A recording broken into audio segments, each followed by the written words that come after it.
Oui, le titre de cette vidéo est une réalité. Et oui, je suis toujours un passionné d'automobile. Les specs de l'hypercar, enfin révélés.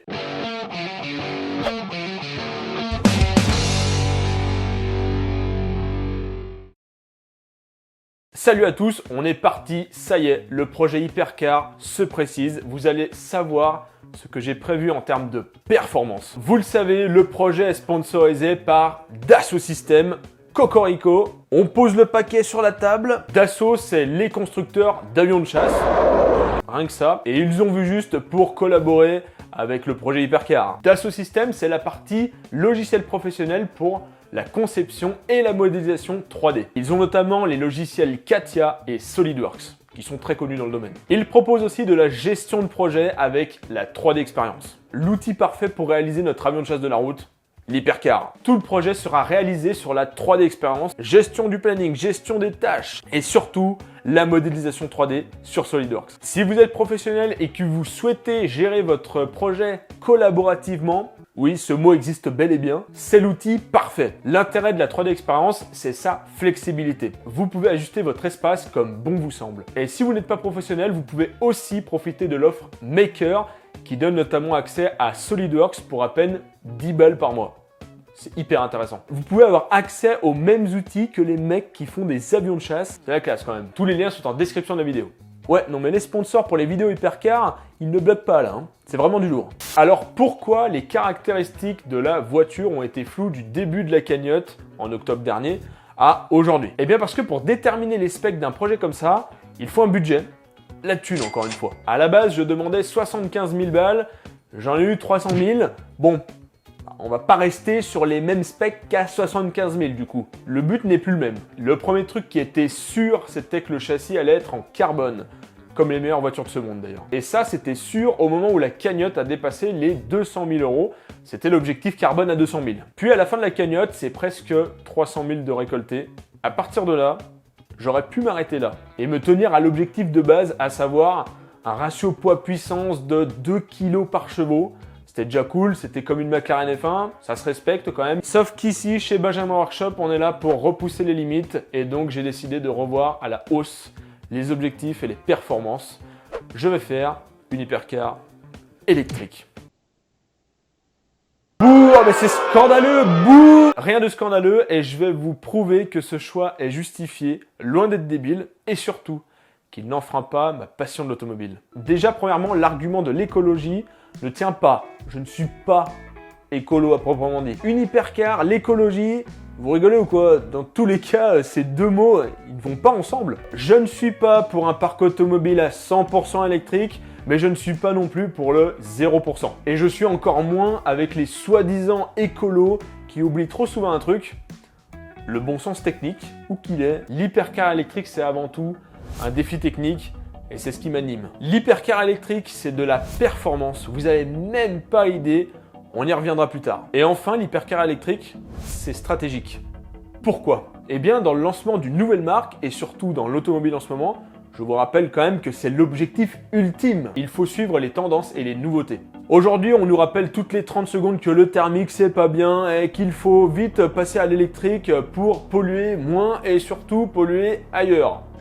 Cette tendance, elle est viable pour les véhicules du quotidien et dans certains cas, c'est vrai, c'est une bonne chose quand même de se préoccuper de la pollution. Même si c'est complètement con, les supercars et hypercars sont elles aussi soumises à cette tendance. Et pire, elles sont elles aussi soumises aux restrictions d'émissions de CO2. Et dans le cas d'une petite série et d'une potentielle homologation, ça fait sens de partir sur l'électrique. Autre chose aussi, beaucoup de marques proposeront de l'électrique d'ici 5 ans. Lambo, Ferrari, pour ne citer que. Sortir une hypercar thermique aujourd'hui, c'est faisable et c'est même très stylé. Sauf que dans notre cas, ça sortira pas avant 3 ou 4 ans, voire 5. Et d'ici là, marketingement, alors celui-ci n'existe pas dans le dictionnaire, sortir une thermique, ça sera beaucoup trop tard. Et c'est pas moi qui le veux, hein, c'est juste une constatation. Hein. Donc voilà, pour du délire vroom vroom, le thermique c'est oui à 200%. Mais là, j'ai envie de croire en mon rêve de constructeur automobile et je mets toutes les chances de mon côté. Je m'en bats un peu les couilles. Et puis, vous êtes pas mal à avoir chié sur mon petit V8 LS là. Donc comme ça, c'est moi qui tranche. Du nouveau, de l'innovation en veux-tu, en voilà. Là! Bon, normalement, et je l'espère, la plupart des sceptiques ont compris l'intérêt pour moi de partir sur de l'électrique du côté administratif, marketeux, gna gna gna, et performance. Mais pour les autres, j'ai encore quelques infos pour tenter de vous convaincre. 200 kW de puissance. Alors, 1 kW, ça fait 1,36 chevaux. Donc si on fait 200 kW fois 1,36, ça fait 270 chevaux environ. Et 1000 Nm de couple à la roue. Oui, à la roue. Parce qu'on ne va pas se contenter d'avoir une seule roue motrice. Ni deux. Ni trois. Ni quatre. Enfin, si, du coup, si, quatre. 4 roues motrices. Ce qui nous amène au chiffre. Que dis-je? Au nombre complètement dingue. Et le résultat de mon étude sur l'électrification de l'hypercar de plus de 800 kW, donc 1100 chevaux de puissance totale. 4 Nm de couple aux roues. On a changé d'unité là, tu vois, on est sur du kilo Newton-mètre, plus du Newton-mètre. C'est 4 kN/m. Incroyable. On arrête là. Ratio poids-puissance proche de 1. Je peux continuer encore. 3 places dont celle du pilote est au centre. Encore un peu, j'en ai encore. Du torque vectoring programmable, ajustable, dynamique, pilotable. Ah, quand je vous ai dit que les objectifs étaient à la hausse. Bon, gardons son calme et reprenons chaque chose avec plus de détails. La motorisation. Oui, pendant les études techniques, j'ai trouvé du moteur électrique de 200 kW de puissance. C'est quand même pas mal. Au début, j'ai voulu en mettre 2. Puis, j'ai voulu en mettre 4. Comme ça, on passait de 2 fois plus de puissance à 4 fois plus de puissance. Je sais, c'est pas évident comme raisonnement. Donc 4 fois 200 kW de puissance, ça fait 800 kW. Donc pratiquement 1100 chevaux. Voilà, je sais pas quoi dire de plus. Et en couple, chaque moteur sort 500 Nm en son axe. Ça fait 4 fois, encore une fois, 500, donc 2000 Nm de couple. Et là, vous me dites, ah, il a dit 4000 Nm et il est déjà en train de dire de la merde, ce con. Eh bien non, car on colle un réducteur de vitesse au cul du moteur d'environ 1 pour 2, ce qui divise la vitesse de rotation du moteur et multiplie le couple. CQFD. Ce qui nous amène à la transmission. Chaque moteur pilote une roue, ce qui nous permet de retirer une chose, et même deux, les différentiels. Un différentiel, un diff pour les intimes, ça sert à pouvoir tourner en virage plus facilement. C'est pas plus compliqué que ça. Parce que dans un virage, les roues extérieures d'une voiture font plus de distance que celles de l'intérieur. Si on prend le problème dans l'autre sens, dites-vous que sans différentiel, vos roues tournent à la même vitesse. Et en virage, t'en as forcément une qui va déraper. Et donc ça influence sur la tenue de route de la voiture. Un pneu qui décroche, c'est pas ouf. Dans le cas inverse, si tu as des pneus avec une adhérence de fou furieux et donc que tes pneus ne décrochent pas beaucoup, et bah ta voiture va tout simplement faire un tout droit. Elle va pas beaucoup tourner, quoi. Elle va avoir beaucoup de mal à tourner. Si je vous explique ça un peu globalement, c'est pour vous introduire la notion de torque vectoring. Ça permet de simuler électroniquement un différentiel mécanique, mais en mieux. On peut le programmer, le bloquer, l'assouplir, le durcir et tout ça sans le moindre outil et sans même stopper la voiture. Ça, c'est fort. Et oui, et puis on peut passer en propulsion, en traction, en 3 roues motrices, en 1 roue motrice.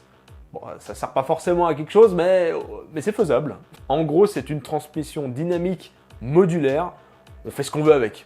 Et ça, c'est complètement fou et ça donne d'une efficacité redoutable sur circuit. Le ratio poids-puissance. L'idée, c'est toujours de faire du léger et c'est pas incompatible avec l'électrique. La tendance électrique, c'est beaucoup de puissance et de couple dans des paquebots de 2,5 tonnes.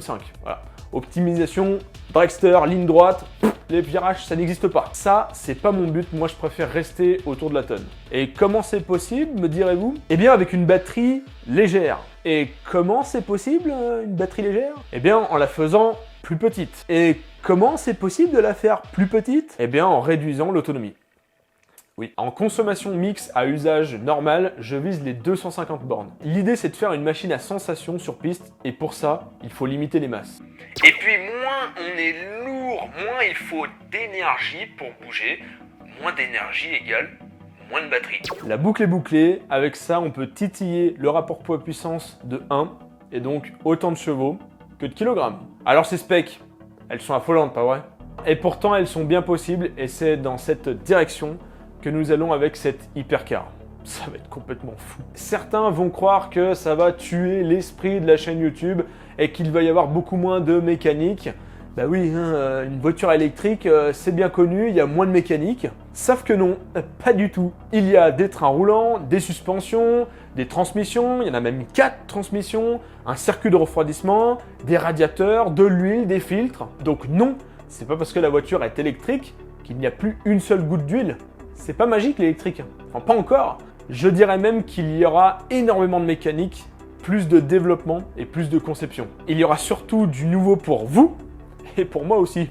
Ça ne changera pas l'esprit de la chaîne qui, je le répète, est dédiée à la construction automobile, qu'elle soit électrique, thermique, à pédale ou à vapeur. Bref, voilà, 1100 chevaux, 4000 Nm de couple, ratio poids-puissance d'environ 1, 4 roues motrices indépendantes avec le système Torque Vectoring, monocoque carbone et 3 places, dont le pilote au centre. Retenez surtout qu'on va faire ce projet ensemble et qu'on va le vivre ensemble. Et je crois que ça mérite bien le petit pouce bleu sous la vidéo. Encore merci à Dassault Systèmes et la 3D Experience qui sponsorisent le projet. Leurs offres sont disponibles en description de la vidéo. Je vous rappelle qu'il y a l'offre Maker à 10 € par mois. C'est extrêmement intéressant. N'hésitez pas à liker la vidéo, à la partager si elle vous a plu. Vous pouvez me poser des questions en commentaire. Je lis tous les commentaires. N'oubliez pas de vous abonner à la chaîne YouTube et à mes réseaux sociaux. J'en profite aussi pour vous dire que je suis actuellement à la recherche d'un monteur vidéo, donc envoyez vos candidatures à cette adresse. Quant à moi, je vous dis à la prochaine. Salut!